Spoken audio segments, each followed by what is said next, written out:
जीवन को जीने के दो ढंग हैं।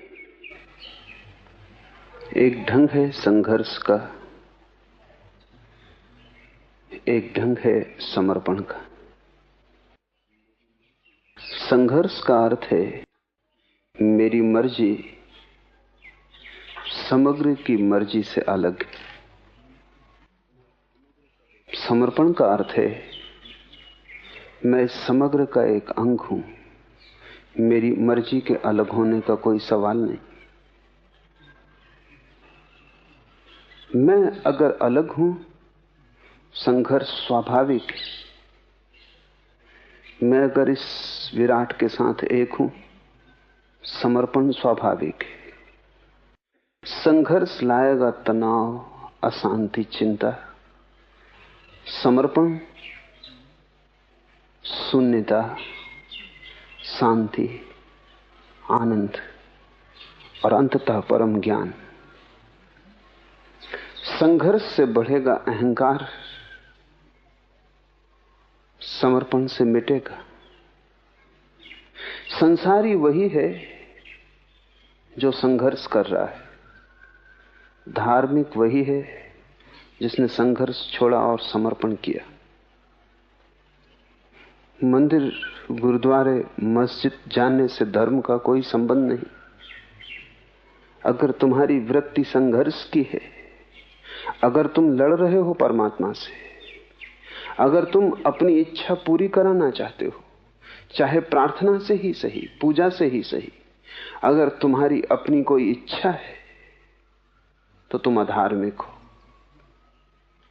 जब तुम्हारी अपनी कोई चाह नहीं, जब उसकी चाह ही तुम्हारी चाह है, जहां वो ले जाए वही तुम्हारी मंजिल है, तुम्हारी अलग कोई मंजिल नहीं। जैसा वो चलाए वही तुम्हारी गति है, तुम्हारी अपनी कोई आकांक्षा नहीं।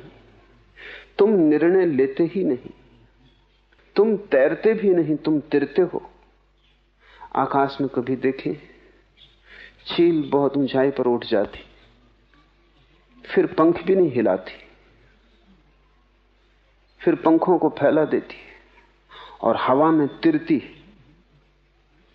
वैसी ही तिरने की दशा जब तुम्हारी चेतना में आ जाती, तब समर्पण। तब तुम पंख भी नहीं हिलाते, तब तुम उसकी हवाओं पर तिर जाते हो, तब तुम निर्भर हो जाते हो। क्योंकि भार संघर्ष से पैदा होता है, भार प्रतिरोध से पैदा होता है। जितना तुम लड़ते हो उतने तुम भारी हो जाते हो, जितने भारी होते हो उतने नीचे गिर जाते हो। जितना तुम लड़ते नहीं उतने हल्के हो जाते हो, जितने हल्के होते हो उतने ऊंचे उठ जाते हो। और अगर तुम पूरी तरह संघर्ष छोड़ दो तो तुम्हारी वही ऊंचाई है जो परमात्मा की। ऊंचाई का एक ही अर्थ है निर्भर हो जाना, और अहंकार पत्थर की तरह लटका है तुम्हारे गले में। जितना तुम लड़ोगे उतना ये अहंकार बढ़ेगा। ऐसा हुआ कि नानक एक गांव के बाहर आकर ठहरे। वो गांव सूफियों का गांव था, उनका बड़ा केंद्र था। वहां बड़े सूफी थे, गुरु थे। पूरी बस्ती ही सूफियों की थी। खबर मिली सूफियों के गुरु को, तो उसने सुबह ही सुबह नानक के लिए एक कप में भरकर दूध भेजा। दूध लबालब था, एक बूंद भी और न समा सकती थी। नानक गांव के बाहर ठहरे थे, एक कुएं के तट पर। उन्होंने पास की झाड़ी से एक फूल तोड़कर उस दूध की प्याली में डाल दिया। फूल तिर गया। फूल का वजन क्या? उसने जगह न मांगी, वो सतह पर तिर गया और प्याली वापस भेज दी। नानक का शिष्य मर्दाना बहुत हैरान हुआ कि मामला क्या है। उसने पूछा कि मैं कुछ समझा नहीं, क्या रहस्य, ये हुआ क्या? तो नानक ने कहा, सूफियों के गुरु ने खबर भेजी थी कि गांव में बहुत ज्ञानी है, अब और जगह नहीं। मैंने खबर वापस भेज दी है कि मेरा कोई भार नहीं है, मैं जगह मांगूंगा ही नहीं, फूल की तरह तिर जाऊंगा। जो निर्भर है वही ज्ञानी है, जिसमें वजन है अभी अज्ञान है। और जब तुम में वजन होता है तब तुमसे दूसरे को चोट पहुंचती।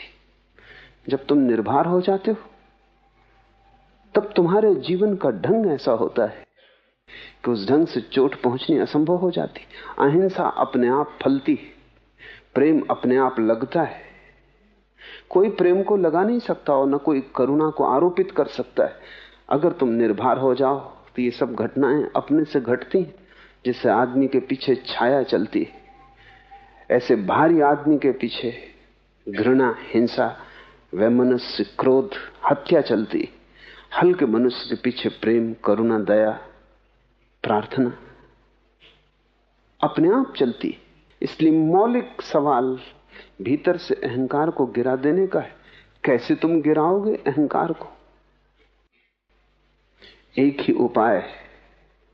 वेदों ने उस उपाय को रित कहा है, लाओ त्से ने उस उपाय को ताओ कहा है, बुद्ध ने धम्म, महावीर ने धर्म, नानक का शब्द है हुक्म,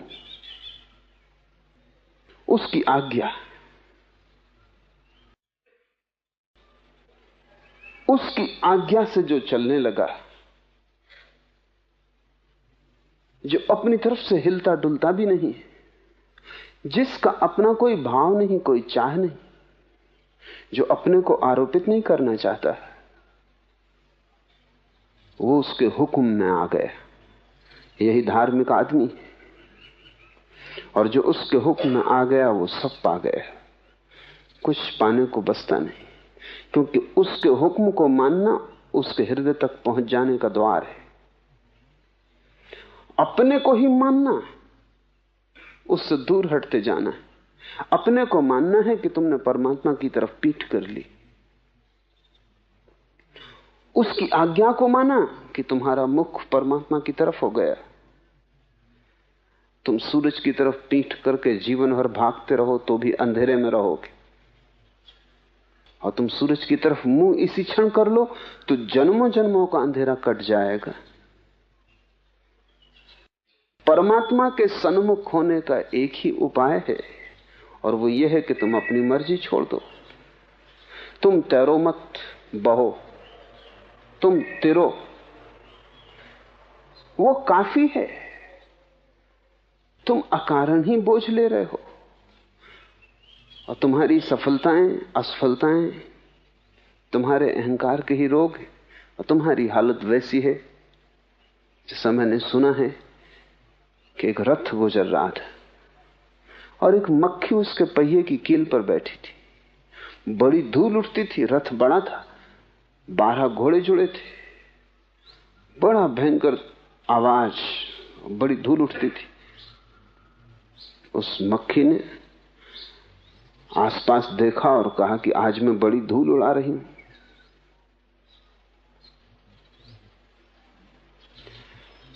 रथ से उड़ रही है धूल, मक्खी कील पर बैठी पर सोच रही आज मैं बड़ी धूल उड़ा रही हूं, और जब इतनी धूल उड़ा रही हूं तो इतनी ही बड़ी हूं।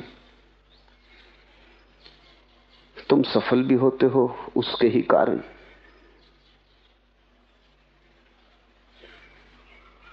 जो भी तुम पाते हो उसके ही कारण। तुम रथ पर बैठी एक मक्खी से ज्यादा नहीं हो। भूल के भी मत सोचना कि इतनी धूल मैं उड़ा रहा हूं। धूल है तो उसके रथ की, यात्रा है तो उसके रथ की, लेकिन तुम अपने को बीच में मत ले लेना। तुमने सुनी होगी बात उस छिपकली की कि मित्रों ने उसे निमंत्रित किया था और कहा कि आओ आज थोड़ा जंगल में घुमाएं। उस छिपकली ने कहा जाना मुश्किल है, क्योंकि इस छप्पर को कौन संभालेगा। छप्पर गिर जाएगा तो जिम्मेवारी मेरे ऊपर होगी। छिपकली सोचती है कि छप्पर को महल के वही संभाले हुए। छिपकली को लगता भी होगा तुमने सुनी होगी कहानी कि एक बूढ़ी औरत के पास एक मुर्गा था। वो सुबह बांग देता था तभी सूरज उगता था। बूढ़ी अकड़ गई और उस गांव में लोगों को खबर कर दी कि मुझसे जरा सोच समझ के व्यवहार करना, ढंग और इज्जत से, क्योंकि अगर मैं चली गई अपने मुर्गे को लेकर दूसरे गांव तो याद रखना सूरज इस गांव में कभी उगेगा ही नहीं। मेरा मुर्गा जब बांग देता है तभी सूरज उगता है। और बात सच्ची थी कि रोज ही मुर्गा बांग देता था तभी सूरज उगता था। गांव के लोग हंसे, लोगों ने मजाक उड़ाई कि तू पागल हो गई। तो बूढ़ी नाराजगी में दूसरे गांव चली गई। मुर्गे ने बांग दी और दूसरे गांव में सूरज उगा। बूढ़ी ने कहा अब रोएंगे, अब बैठे होंगे छाती पीटेंगे, न रहा मुर्गा न उगेगा सूरज। तुम्हारे तर्क भी, बूढ़ी का तर्क भी है तो बहुत साफ, क्योंकि ऐसा कभी नहीं हुआ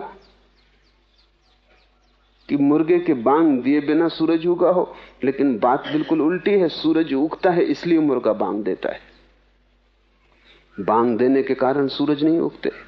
लेकिन बूढ़ी को कौन समझाए, तुमको कौन समझाए?